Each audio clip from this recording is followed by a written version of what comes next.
الحسين أبي القاسم محمد. اللهم صل على محمد وعلى محمد. أما بعد فقد قال الله تبارك وتعالى في محكم كتابه المجيد وهو أصدق الصادقين وقوله الحق. بسم الله الرحمن الرحيم وآتي ذا القربى حقه. صلى اللهم صل على محمد وعلى محمد. عزیزان گرامی، استاد محترم، طلاب کرام، خداوند عالم قرآن مجید میں ارشاد فرما رہا ہے، اے میرے حبیب اپنے قرابت داروں کو ان کا حق دے دو. اور اہل سنت کی تفسیر میں بھی موجود ہے کہ اپنے نزدیکی قرابت داروں کو ان کا حق دے دو. سورہ بنی اسرائیل کی آیت نمبر 26 میں کا ایک جز ہے، ایک ٹکڑا ہے جسے ہم سورہ اسرا بھی کہتے ہیں. اس کی آیت نمبر 26 میں یہ ذکر ہے کہ اے میرے حبیب اپنے قرابت داروں کو ان کا حق دے دو. جب یہ آیت نازل ہوئی تو سرکار دو عالم نے جناب جبرائیل سے سوال کیا کہ اے جبرائیل، قرابت داروں سے مراد، ذی القربہ سے مراد جو ہے کون افراد ہیں، کون ہیں؟ علماء بیان کرتے ہیں کہ جناب جبرائیل جو ہے واپس لوٹ گئے اور کچھ دیر کے بعد واپس آئے اور فرمایا اے حبیب خدا، خداوند عالم ارشاد فرما رہا ہے کہ ذی القربہ سے مراد شہزادی کونین جناب فاطمہ زہرا سلام اللہ علیہا ہے. اللهم صل على محمد وعلى محمد. آپ ان کو ان کا حق دے دیں. ذی القربہ سے مراد شہزادی کونین ہیں. اور یہی ترجمہ جو ہے سنیوں کی تفسیر میں بھی ملتا ہے کہ سنیوں کا بیان ہے کہ جب یہ آیت نازل ہوئی تو پیغمبر اسلام نے شہزادی کونین کو اپنے پاس بلایا اور ان کو فدق دے دیا. یہ ان کی تفسیروں میں بھی ملتا ہے. اور جناب جبریل نے پیغمبر سے کہا ہے اے حبیب خدا جو ہے یہ ذی القربہ سے مراد شہزادی کونین ہے، آپ ان کو ان کا حق دے دیں. یعنی یہ جو فدق ہے آپ انہیں دے دیں. جو 7 ہجری کو حاصل ہوا تھا پیغمبر اسلام کو، وہ کہا کہ آپ انہیں شہزادی کونین کو ان کا حق دے دیں اور باقاعدہ ایگریمنٹ تیار کریں، ایک دستاویز تیار کریں اور اس میں جو ہے دستخط بھی جو ہے لوگوں کی گواہوں کی سائن کروا لیں، گواہ کی سائن بھی لے لے تاکہ بعد میں ثبوت رہے. ایک ایگریمنٹ پروف آپ کے پاس ہونا چاہیے کہ جو ہم نے جو ہے شہزادی کو دیا ہے یہ ان کا حق ہے. یہ ہماری تفسیر میں بھی یہی روایت تفسیر ملتی ہے، ان کی تفسیروں میں بھی یہ روایت ملتی ہے، موجود ہے کہ شہزادی رسول نے بلایا اور انہیں حق دیا اور ایگریمنٹ کرایا گیا اور سائن بھی کرائی گئی. اب یہاں پر رک کر ایک جملہ عرض کروں کہ یہ جو خود رسول اکرم نے جو ہے جناب سیدہ کو جو فدق عطا کیا تھا وہ اپنی مرضی سے نہیں کیا تھا، یہ کس کے حکم سے؟ خداوند عالم کے حکم سے کیا تھا. اس کا ثبوت اس آیت سے ہمیں ملتا ہے. اس کی تفسیر ہمارے بھی اور دوسروں کی بھی تفسیروں میں موجود ہے کہ یہ فدق اللہ کے حکم سے شہزادی کونین کو عطا کیا گیا تھا. اب ان کا حق چھیننے والا صرف اور صرف شہزادی کونین پیغمبر اسلام کا ہی گنہگار نہیں ہے، ان کے ہی حکم کی نافرمانی نہیں کر رہا ہے بلکہ خدا کی آیت کا بھی انکار کر رہا ہے. اب جو خدا کی آیت کا انکار کرے گا یقیناً وہ جہنم کا حقدار ہے اور یقیناً جو ہے وہ لعنتی ہے. وہ چاہے آپ کسی بھی لو سے کسی بھی نظریے سے دیکھ لے وہ لعنت کا حقدار ہے. کیوں؟ کیونکہ اولاً تو وہ شہزادی کونین کو جھٹلا رہا ہے، دوسرا پیغمبر اسلام کو جھٹلا رہا ہے کہ جن کا کلمہ پڑھتا تھا ان کو جھٹلا رہا ہے، اور سب سے آخر میں وہ سب سے زیادہ اور سب سے بڑا وہ خداوند عالم کی آیت کو جھٹلا رہا ہے. ایک سلوات پیش محمد علیہ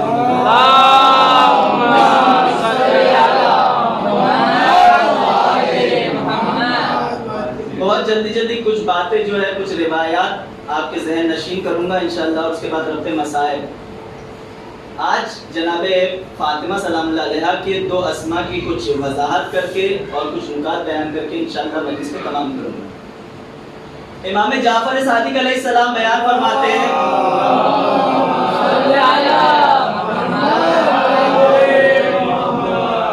کہ یونس بن طبیان نے ان سے سوال کیا، ان سے بیان کر رہے ہیں امام صادق علیہ السلام کہ اللہ کے یہاں جناب سیدہ کے 9 نام موجود ہیں، جن میں سے میں کچھ کی تفسیر کچھ وضاحت بیان کروں گا انشاءاللہ۔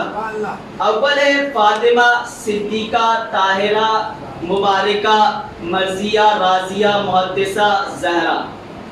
یہ کچھ 9 نام جو ہے گنائے امام نے، اور فرمایا کہ یوشع بن زبیان نے سوال کیا کہ مولا فاطمہ کا مطلب کیا ہے، میننگ کیا ہے، اس کی کچھ وضاحت کریں۔ امام نے فرمایا کہ اس کی بہت سی وجوہات ہیں۔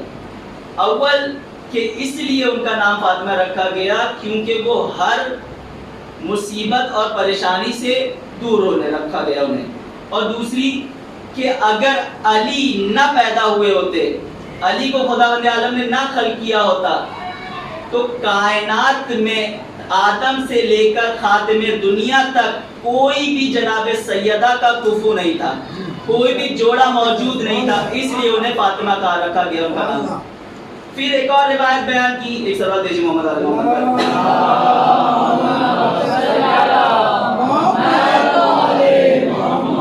ایک اور روایت بیان کی کہ جناب فاطمہ کو اس لیے فاطمہ کہا جاتا ہے کہ ان کو اللہ نے، ان کو اور ان کے چاہنے والے، ان کے شیعوں کو جو ہے دوزخ کی آگ سے دور رکھا ہے۔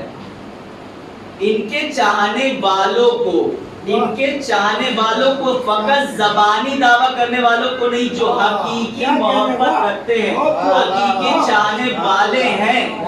کیونکہ ہم نے دیکھا ہے روایت میں، امت کو دیکھا ہے اپنے کہ جو رسول کی موجودگی میں رسول کے اہل بیت کا محبت کا دم بھرتے تھے، جنہوں نے رسول کی موجودگی میں مولا کائنات کے ہاتھوں پر بیعت کی کہ علی ہم آپ کے ہاتھ کے ہاتھوں میں بیعت کرتے ہیں کہ ہم نے آپ کو اپنا مولا مانا ہے۔ ہم نے انہی چاہنے والوں کو، انہی ماننے والوں کو رسول کی آنکھ بند ہونے کے بعد دیکھا کہ وہی چاہنے والے در سیدہ پر آگ اور لکڑیاں دے کر جمع ہوئے۔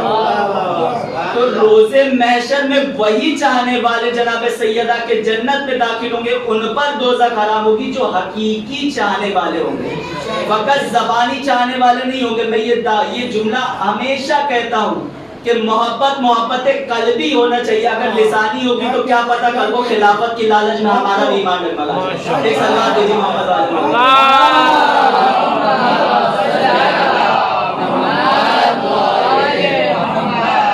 امام محمد باقر علیہ السلام،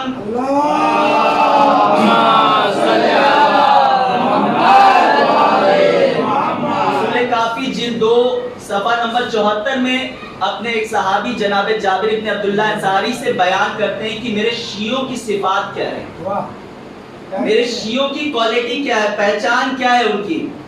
امام فرماتے ہیں کہ اے جابر، خدا کی قسم وہ ہمارا شیعہ ہی نہیں ہے کہ جو متقی اور مطیع پروردگار نہ ہو، یعنی جس کے دل میں خدا کا خوف نہ ہو، جو اللہ کی اطاعت نہ کرتا ہو، وہ ہمارا جو ہے شیعہ ہی نہیں ہے۔ اے جابر، ہمارے شیعوں کی پہچان یہ ہے کہ وہ امانت دار ہوگا، ہمارے شیعوں کی پہچان یہ ہے کہ وہ اپنے والدین کے ساتھ اس نے سلوک کرنے والا ہوگا۔ اے جابر، ہمارے شیعوں کی پہچان یہ ہے کہ وہ نماز و روزے کا پابند ہوگا۔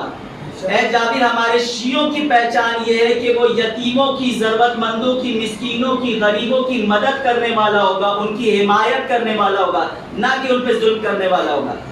اے جابر، ہمارے شیعوں کی پہچان یہ ہے کہ وہ زکوٰۃ و خمس کے ادا کرنے کا پابند ہوگا۔ ہمارے شیعوں کی پہچان یہ ہے کہ وہ زیادہ سے زیادہ ذکر خدا کرنے والا ہوگا۔ ہمارے شیعوں کی پہچان یہ ہے کہ وہ تلاوت قرآن زیادہ کرنے والا ہوگا۔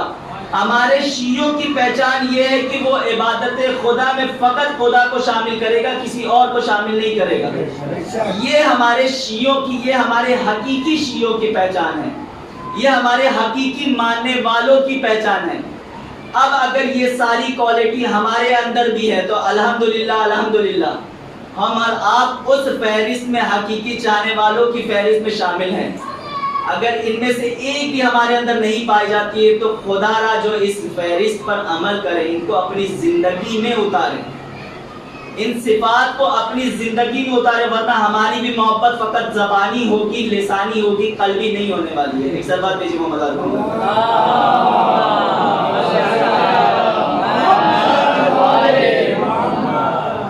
کہ جو صفات اگر ہمارے اندر، یہ کوالٹی، یہ صفات ہمارے اندر موجود ہوگی، یہ صفات ہمارے اندر پائی جا رہی ہے، تو یقیناً ہم ان کے چاہنے والے ہیں، حقیقی چاہنے والے ہیں۔ ایک شخص نے امام جعفر صادق علیہ السلام سے سوال کیا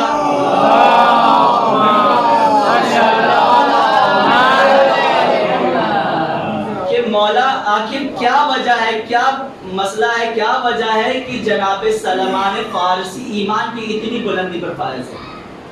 حقیقی شیعہ کی وہ ہے نا، حقیقی شیعہ کی پہچان کی جب جناب سیدہ کا فاطمہ اس لیے رکھا گیا کہ وہ اپنے چاہنے والے، اپنے شیعہ کو جو ہے دوزخ کی آگ سے دور رکھیں گے۔ جب امام چھٹے امام سے سوال کیا کہ جناب سلمان کا مرتبہ اتنا بلند کیوں ہے، کیوں آخر ان کا معیار اتنا بلند ہے، اتنی بلندی پر فائز ہے، آخر کیسے، آخر انہوں نے ایسا کیا کیا؟ کیا نماز اور روزے کے علاوہ صرف خالی اسی وجہ سے ان کا معیار رتبہ اتنا بلند تھا، واجبات کو ادا کرنے کے بعد ہی صرف اتنا بلند تھا؟ امام فرماتے ہیں کہ سلمان کوئی عمل انجام ہی نہیں دیتے تھے مگر یہ کہ جو ان کے امام وقت کہتے تھے۔ چھٹے امام بیان فرما رہے ہیں کہ جناب سلمان جو ہے کوئی عمل انجام نہیں دیتے تھے مگر یہ کہ جو ان کے امام وقت ان کو کرنے کا حکم دیا کرتے تھے، جو ان کے امام وقت انہیں حکم دیتے تھے وہ اس عمل ہی کو انجام دیتے تھے، اپنی مرضی سے کوئی عمل نہیں کرتے تھے، اور امام کے کسی بھی حکم پر وہ چون چرا یا اعتراض یا یہ شک کی صفات نہیں پیدا کرتے تھے، وہ ان کے حکم پہ فوراً لبیک کہتے تھے۔ ہم اور آپ چاہتے ہیں، ہماری کوشش ہوتی ہے کہ ہم دین کے قوانین کو اپنے حساب سے چلائیں، ہم دین کے جو ضروریات ہیں ان کو اپنے طریقے سے چلائیں، اپنے دین کے مسائل کو اپنے طریقے سے چلائیں۔ ہمارے وقت کا امام اگر حکم کسی چیز کا دے، اور کیا پتا کہ اگر ہمارے ایمان میں اتنی پختگی ہے اور امام اگر حکم دے دے، کیا یقین ہے ہمیں کہ ہم امام کی آواز پہ فوراً لبیک کہیں گے؟ آج ہم اتنی زندگی میں مصروف ہے، کیا پتا ہم امام سے بہانہ کر دیں کہ مولا ابھی ہمارا یہ کام باقی ہے، یہ موجود ہے ابھی ہمارے پاس کام، ابھی ہم کچھ دیر میں کر کے پھر آپ کے پاس خدمت میں حاضر ہوں۔ ایمان کی اس معیار پر بھی پہنچنا چاہتے ہیں کہ جس معیار پر جناب سلمان تھے، اور عمل بھی وہی کرنا ہے جو اپنی مرضی سے ہو، تو اس معیار پر پہنچ نہیں سکتے۔ ایک سلوات دیجیے محمد علی کے چاہنے والے ہیں، ہم علی کے شیعہ ہیں، ہم اہل حسین کے عزادار ہیں۔ فخر اس وقت کرو کہ جو تمہارا وقت کا امام کہے کہ یہ میرا چاہنے والا ہے، کہ جس طرح سے رسول نے کہا سلمان منا اہل بیت، جس طرح سے مولا کائنات نے کہا کہ مالک اشتر ہم میں سے ہیں، ان جیسا عمل اپنے اندر پیدا کرو کہ امام وقت کہے کہ یہ میرا چاہنے والا ہے، اس وقت تمہارا سینہ چوڑا کرو کہ ہم اہل بیت کے چاہنے والے ہیں۔ اپنی زبان سے لاکھ کہہ لو، کوئی فرق نہیں پڑنے والا ہے کہ ہم اہل بیت کے چاہنے والے ہیں، ہم حسین کے عزادار ہیں۔ فقط مجلسیں برپا کر لینے سے حسین کے عزادار نہیں بن سکتے، یا صرف گریہ اور سینہ زنی کر لینے سے حسین کے عزادار نہیں بن سکتے، وہ کوالٹی اپنے اندر پیدا کرنی چاہیے۔ ہم ایک مجلس برپا کرتے ہیں تو 10 مرتبہ اس کا شو آف کرتے ہیں، اس کا غرور دکھاتے ہیں کہ ہم نے کس شان سے مجلس برپا کی تھی، کس معیار سے برپا کی تھی۔ آپ اپنی عبادتوں میں، اپنی مجلسوں میں ان چیزوں کو اگر شامل رکھو گے تو تمہاری عبادتوں کا مصرف کیا ہے؟ جب تمہاری عبادت میں خلوص موجود نہیں ہوگا تو خدا تعالیٰ تمہاری اس عبادت کو تمہارے منہ پہ دے مارے گا، اس کا کوئی حل نہیں ملنے والا، کوئی راستہ نہیں ملنے والا۔ ایک سلوات بھیجیے محمد علی۔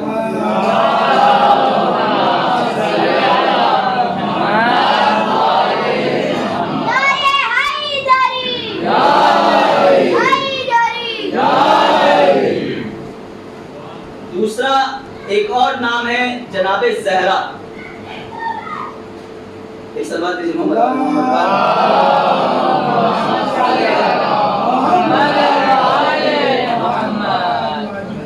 ابو ہاشم جعفری نے امام حسن عسکری علیہ السلام سے سوال کیا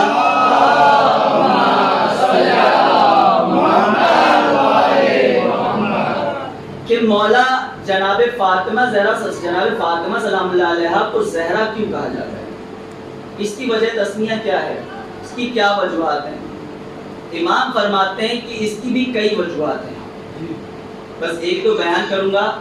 اول بیان کرتے ہیں کہ ان کی ایک وجہ یہ تھی کہ جناب سیدہ سلام اللہ علیہا کو زہرا اس لیے کہا جاتا تھا کہ صبح کے وقت جناب سیدہ کا چہرہ جو ہے چاشم آفتاب کی طرح روشن ہوتا تھا، چمکتا تھا مولا کائنات کے لیے، اور ظہر کے وقت روشن چاند کی طرح جو ہے چہرہ چمکتا تھا، اور مغرب کے وقت جو ہے چمکدار ستاروں کی طرح ان کا چہرہ جو ہے چمکتا تھا، اس لیے ان کو جو ہے زہرا کہا جاتا ہے۔ علامہ شیخ صدوق اپنی امام علی رضا علیہ السلام سے روایت نقل کرتے ہیں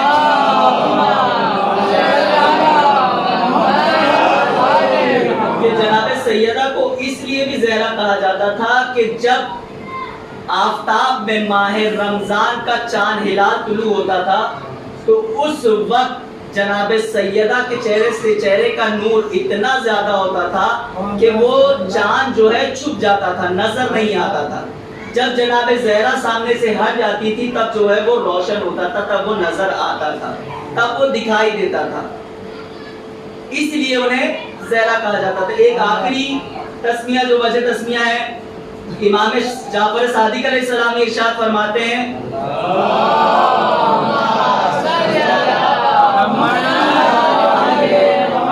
کہ جناب فاطمہ کو زہرا اس لیے کہا جاتا تھا کہ اللہ نے ایک مرتبہ چاہا کہ فرشتوں کا جو ہے امتحان لیا جائے، اس کا جو ہے ٹیسٹ لیا جائے، تو اللہ نے ان کی طرف جو ایک سیاہ بادل، تاریک بادل، کالا بادل جو ہے ان کی طرف بھیجا، اور اس بادل کی وجہ سے آسمان میں پورا جو ہے اندھیرا چھا گیا۔ ایک کالا بادل اللہ نے ان کی طرف بھیجا کہ جس کی وجہ سے آسمان میں پوری جو ہے سیاہی چھا گئی، کالا اندھیرا ہو گیا، بہت زیادہ اندھیرا، اتنا کہ فرشتوں کی صف اول والے جو ہے آخر والوں کو نہیں دیکھ پا رہے تھے، اور آخر والے اول کو نہیں دیکھ پا رہے تھے، کوئی ایک دوسرے کو دیکھ نہیں پا رہا ہے۔ فرشتے بہت پریشان ہو گئے۔ اب سارے فرشتوں نے مل کے خداوند عالم کی بارگاہ میں دعا کی کہ پالنے والے جو ہے ہمیں اس سے نجات عطا فرما، ہمیں اس سے جو ہے بچا دے، اسے محفوظ کر دے۔ اللہ نے ان کی دعا کو قبول کیا اور ان کے درمیان میں جو ہے ایک قندیل کو روشن کیا۔ امام فرماتے ہیں کہ وہ نور جناب فاطمہ زہرا سلام اللہ علیہ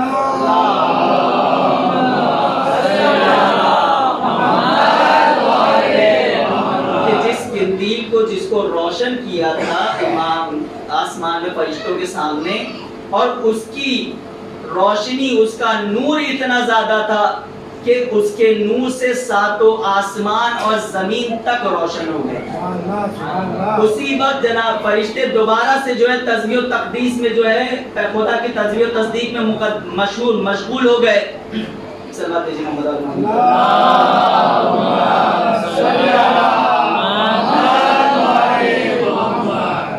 دوبارہ سے فرشتے خداوند عالم کی حمد و ثنا و تسبیح کرنے میں مشغول ہو گیا۔ خداوند عالم نے فرشتوں کو مخاطب کیا اور ارشاد فرمایا کہ مجھے اپنے عزت و جلال کی قسم ہے کہ تمہاری قیامت تک کی ساری تسبیح اور ساری عبادتوں کا اجر جو ہوگا وہ میں زہرا اور ان کے ماننے والوں کو عطا کروں گا، ان کے ماننے والوں کو، ان کے چاہنے والوں کو عطا کروں گا۔ شیخ عباس امی کی بیت الاحزان میں جو ہے یہ واقعات، یہ روایت جس سے میں بیان کر رہا ہوں، یہ ان کی کتاب سے بیان کر رہا ہوں۔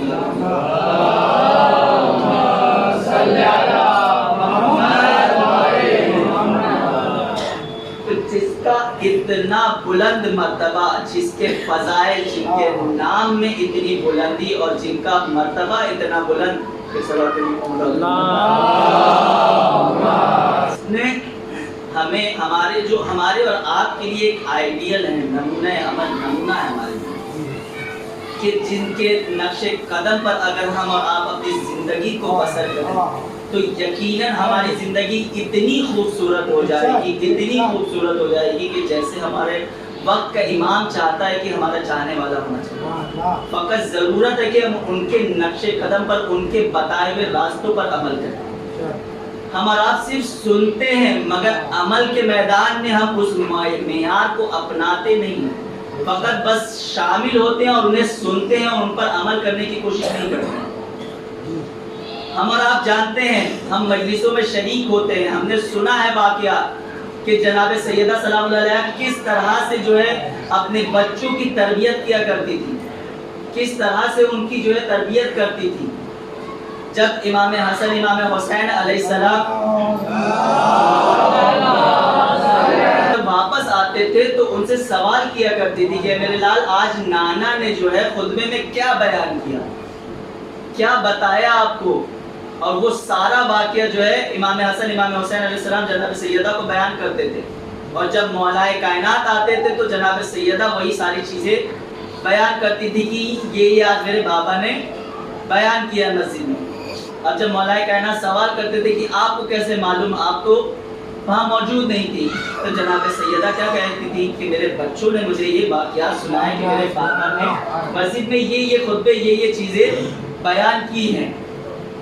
یہی سننے کے لیے مولائے کائنات اب ایک باپ کی محبت پیدا ہوئی کہ بھائی کس انداز میں میرے بچے جو ہے واقعات کو بیان کرتے ہیں, کس دلچسپی سے جو ہے وہ خطبے کو سنتے ہیں کہ وہ مکمل خطبہ جو ہے آ کر بیان کرتے ہیں. اب مولائے کائنات ایک دن جو ہے دیوار کے پیچھے کھڑے ہو گئے اور امام آئے, حسنین آئے, سلام کیا. سلام کرنے کے بعد ماں نے سوال کیا میرے لال آج آپ کو جو ہے آج آپ کے نانا نے جو ہے مسجد میں کیا خطبہ بیان کیا. اب جب امام حسن بیان کرنا چاہتے ہیں تو اس میں بھی جو ہے زبان میں لکنت پیدا ہے. کیا فرمایا کہ اے مادر گرامی محسوس ہو رہا ہے کہ آج مجھ سے بھی کوئی بزرگ یہاں موجود ہے کہ جس کی وجہ سے جو ہے میری زبان میں لکنت ہو رہی ہے. آج میرے استاد محترم میرے سامنے موجود ہے, آج میرے دل کی کیفیت خدا بہتر جانتا ہے کہ کیا عالم ہے, کہ کس انداز میں ہے کہ استاد بزرگ موجود ہیں, میں ان کے سامنے جو ہے سخنرانی کر رہا ہوں. ایک صلوات بھیجیے محمد علی محمد. اب مولائے کائنات باہر آئے اور بچوں کو سینے سے لگا لیا. ہم یہ واقعات بے شمار بہت سنتے رہتے ہیں, ہمارے ذہنوں میں حفظ ہوگا, مگر کیا ہم نے اسے اپنی زندگی میں اتارا ہے؟ ہمارے بچے جو ہے نمازوں میں جاتے ہیں, خود جمعہ کی نماز میں جاتے ہیں, مجلسوں میں شریک کرتے ہیں, 2.25 مہینہ ایام اعضاء میں شرکت کرتے ہیں, ابھی ماشاءاللہ ایام فاطمیہ میں بھی مجلسوں میں شرکت کرتے ہیں, مگر کیا ہم سوال کرتے ہیں کہ آج مولانا نے خطبے میں کیا بیان کیا, مجلس میں کیا بیان کیا, یا آپ نے مجلس میں کیا سیکھا؟ ہمارے یہاں تو ماجرا ہی الٹا ہوتا ہے, جتنے بچے اور جوان ہوتے ہیں وہ مسجد کے باہر ہی نظر آتے ہیں, مجلس میں بہت کم جو ہے نظر آتے ہیں. کیوں؟ کیونکہ والدین سوال نہیں کرتے ہیں کہ بچوں کو آج آ کے مسجد میں مجلس میں کیا سننے ملا, یا کیا ہمارے سامنے یا امام مولانا نے کیا بیان کیا, امام کی کون سی حدیث بیان کی, امام کی کون سی روایت بیان کی. ہمیں اس پہ کوئی توجہ نہیں ہے, کوئی غور و فکر نہیں ہے. فقط کیا کہ مجلس میں جائیں گے, جب ماتم کا وقت ہوگا تو سب ماتم دیجیے گی تو جو ہے سینہ زنی کر دیں گے. کیوں؟ کیونکہ جو ہے اسی سینہ زنی کے بیس پہ جو ہے ہمیں جنت مل جائے, جنت میں ہمارا ٹھکانہ جو ہے ہو جائے. فقط ماتم کر لیں گے, سینہ زنی کر لیں گے, ہمارا ٹھکانہ جو ہے جنت میں کنفرم ہے, ہماری ٹکٹ جو ہے بک ہو جائے گی. کیوں؟ کیونکہ ہم نے اپنی زندگی میں ان چیزوں کو اتارا نہیں, اور یقیناً جب تک ہم اپنی زندگی میں ان افعال کو, ان دستور زندگی کو نہیں اتاریں گے, وہ ہمارے لیے فقط نہیں ہے. ایک صلوات بھیجیے محمد علی محمد. حدیث, اس کے بعد ربط مسائل. امام محمد باقر علیہ السلام ارشاد فرماتے ہیں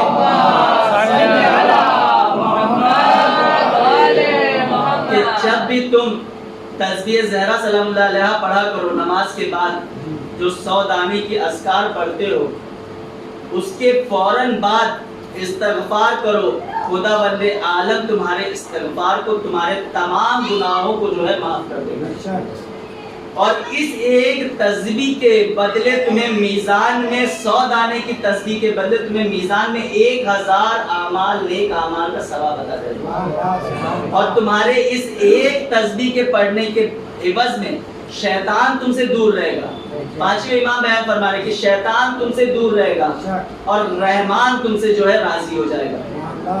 فقط اس ایک تسبیح کے بعد تم اپنے گناہوں کا استغفار کرو, نماز کے فوراً بعد تسبیح کو انجام دو, بنا اپنی پوزیشن کو بدلے ہوئے, بنا اپنی پوزیشن کو بدلے تسبیح کو پڑھو. تسبیح پڑھنے کے فوراً بعد جو ہے استغفار کرو, خدا بندہ تمہارے سارے گناہوں کو معاف کرے گا. اور اس کے عوض میں تمہیں جو ہے 1000 اجر عطا کرے گا. شیطان تم سے دوری اختیار کرے گا. ہم اور آپ کیا کرتے ہیں؟ نماز ختم ہوئی فٹافٹ جو ہے انگلیوں پہ تسبیح دوہرا لیا, اس کے بعد ختم نماز. اللہ اکبر, السلام علیکم ورحمۃ اللہ وبرکاتہ, نماز فقط تمام ہو. فقط یہی نہیں ہے, یہ ایک ایک دانوں میں کتنے ثواب پوشیدہ ہے ہم نہیں. اگر ہم ایک ایک ثواب کو فری کا ثواب ہے, 2 سیکنڈ 5 منٹ کا وقت, 2 منٹ کا وقت ہے, آرام سے اطمینان سے بیٹھ کر تسبیح پڑھ سکتے ہیں اور استغفار کر سکتے ہیں. ہمارے ہی گناہ کم ہونے والے, دوسروں کے نہیں. ہم اپنی روزمرہ کے بزنس والی زندگی میں تو دوسروں کو ہمیشہ گرانے کے چکر میں رہتے ہیں. یہاں فری فنڈ میں بیٹھے بیٹھائے جو ہے آپ کو نامہ اعمال میں اضافہ ہوتا ہے, اسے چھوڑ دیتے ہیں فقط اس لیے کہ وقت گزر رہا ہے, جلدی جلدی ختم کر. ایک سوال دیجیے محمد علی.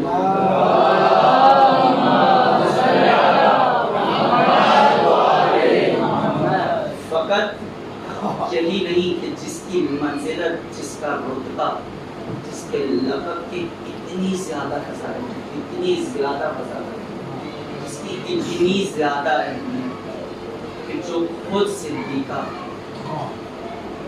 اس کو امت میں چھوٹا کہتے ہیں.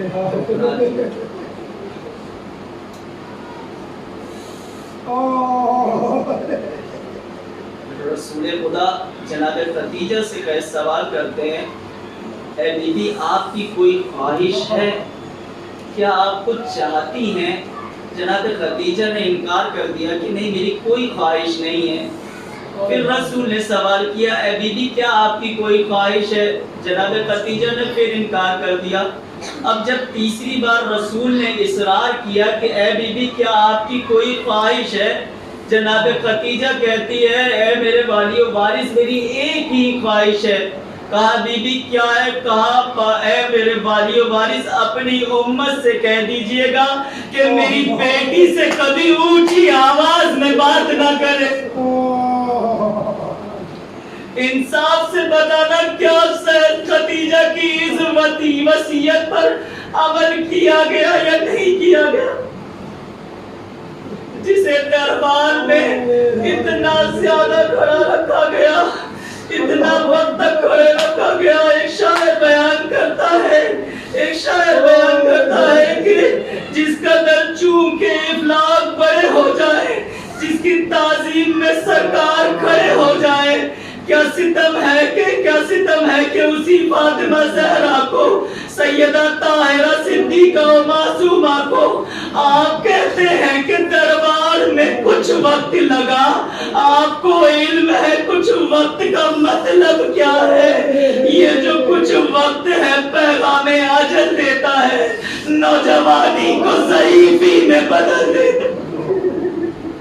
اللہ کو میرا اللہ خدا کو کوئی مقدر سوائے ہمیں مظلوم کربلا کے امام حسن علیہ السلام خطیب کے خواب میں آ کے بیان کرتے ہیں, اے خطیب تو میرے مکمل مسائل بیان نہیں کرتا, تو میرے پورے مسائل بیان نہیں کرتا.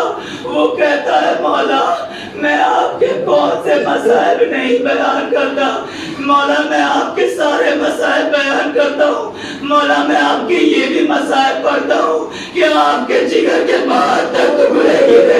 میں آپ کے یہ بھی مسائل پڑھتا ہوں کہ جو جنازہ گھر سے سفید کفن میں گیا تھا جب واپس آیا تو سرخ ہو چکا. اے مولا میں آپ کے یہ بھی مسائل پڑھتا ہوں کہ آپ کو گھر میں سکون نہیں تھا. امام حسن کہتے ہیں یہ میرے سخت مسائل نہیں ہیں. اس نے ہاتھوں کو جوڑ لیا, مولا آپ ہی بتا دیں آپ کے سب سے سخت مسائل کون سے؟ امام فرماتے ہیں سن, میں 7 برس کا تھا, میری آنکھیں دیکھ رہی تھی میرے سامنے میرے گھر کو آگ لگائے ہوئے. کہا سن میں 7 برس کا تھا, میری آنکھیں دیکھ رہی تھی میرے ماں کے پیدوں میں جلتا ہوا دروازہ خدا کو کوئی غلط سوائے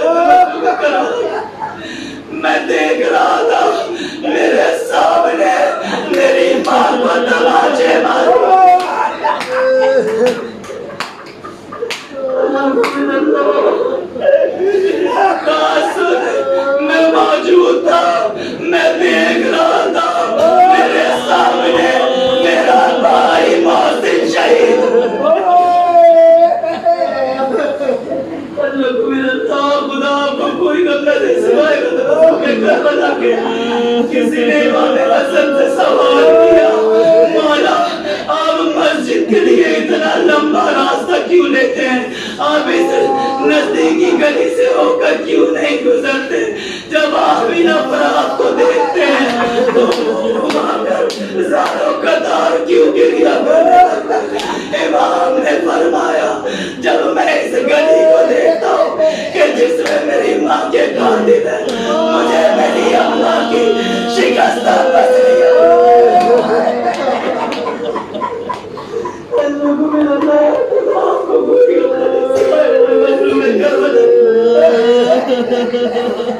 ایک روز مولا کائنات رسول خدا کے ساتھ بیٹھے ہوئے تھے. رسول خدا اچانک گریہ کرنے لگے. مولا کائنات نے سوال کیا اے یا رسول اللہ آخر رونے کی وجہ کیا ہے, یا رسول اللہ آخر رونے کی وجہ کیا ہے. رسول فرماتے ہیں اے علی میں آپ کے بارے میں سوچ کر گریہ کر رہا ہوں, میں یہ سوچ کر گریہ کر رہا ہوں کہ میرے بعد آپ کا کیا ہوگا, میرے بعد آپ کا کیا ہوگا. اے علی ہاتھوں کو پکڑ کے کہا اے علی وعدہ کرو میرے بعد تمہیں میری وجہ سے بہت مصائب اٹھانے پڑیں گے مگر تم تلوار نہ اٹھاؤ گے. اے علی وعدہ کرو میرے بعد